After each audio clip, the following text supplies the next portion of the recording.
अब देखते हैं उत्तल दर्पण के द्वारा प्रतिबिंब का बनना।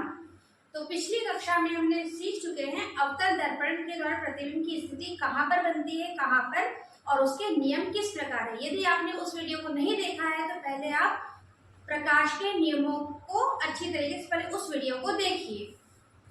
आइए, उत्तल दर्पण के द्वारा प्रतिबिंब का बनना, इसमें सिर्फ मुख्य दो ही स्थितियां होती हैं जिसमें प्रतिबिंब बनता है।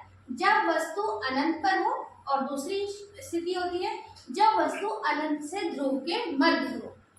तो जब वस्तु आपकी अनंत पर होती है तो आपका प्रतिबिंब कहाँ बनेगा? तो उत्तल दर्पण में इस तरफ आपके क्या होते हैं, आपका पेन होता है और एक तरफ होता है आपका परावर्तक तल। तो जब आप नियम पढ़ चुके हैं कि जब मुख्य अक्ष के समांतर आती है, जब मुख्य अक्ष के समांतर प्रकाश की किरणें आती हैं तो वो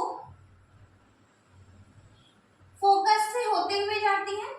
तो अब ये फोकस से होते हुए जाएंगी इस तरीके से, फोकस से।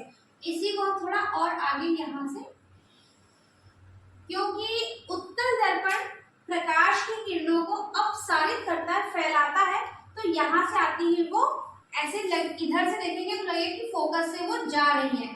तो हमें इधर जो बनता है इसको हमें डैश डैश करके ही शो करना है।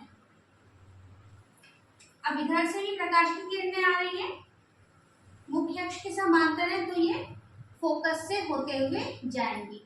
तो जहां पर ये बिंदु कटान बिंदु प्राप्त हुआ वहीं पर इसका क्या मिलेगा, आपको प्रतिबिंब दिखाई देगा। तो दर्पण के इस तरफ बन रहा है तो इसकी जो प्रकृति होगी वह कैसी होगी, आभासी व सीधा प्रतिबिंब बनेगा। आभासी व सीधा प्रतिबिंब दिखाई देगा। आकार कैसा होगा, बिल्कुल बिंदुनुमा, बिंदुनुमा, जस्ट लाइक अ पॉइंट, बिंदुनुमा। और स्थिति कहाँ बनेगी, एफ पर। आइए अब दूसरी स्थिति देखते हैं उत्तल दर्पण में। जब वस्तु अनंत से ध्रुव के मध्य हो, तो जब वस्तु हमारी अनंत से ध्रुव के मध्य होगी तो अनंत से ध्रुव के मध्य हम कहीं भी अपनी वस्तु को रख सकते हैं और वस्तु की जो लंबाई होती है वो एक समान ही रहती है, वस्तु की लंबाई में कोई अंतर नहीं आता है। तो मुख्य अक्ष के समांतर आएगी और ये फोकस से जाएगी, डैश डैश करके शो किया जाएगा। और इधर से क्योंकि अनंत में था, ये इसके नीचे से हम प्रकाश की किरणें ला सकते हैं, किंतु इसका आधार मुख्य अक्ष पर है तो हम नहीं ला सकते। तो हमने प्रकाश के नियम में तीसरा नियम पढ़ा था कि जो प्रकाश की किरणें वक्रता केंद्र से आती है तो वक्रता केंद्र से वापस लौट जाती हैं। तो इसको हम प्रकाश की किरणों को वक्रता केंद्र से लाने का प्रयास करेंगे।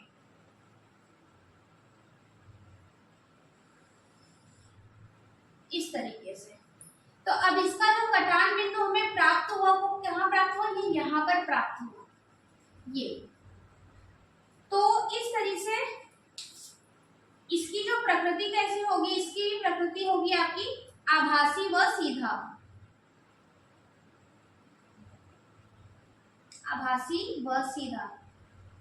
अगर वीडियो समझ में आ रहा हो तो प्लीज लाइक जरूर करिएगा। आकार वस्तु से छोटा, वस्तु से छोटा।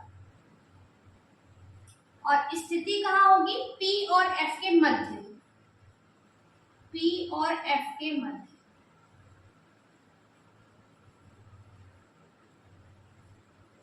चलिए मिलते हैं नेक्स्ट वीडियो में। Thank you.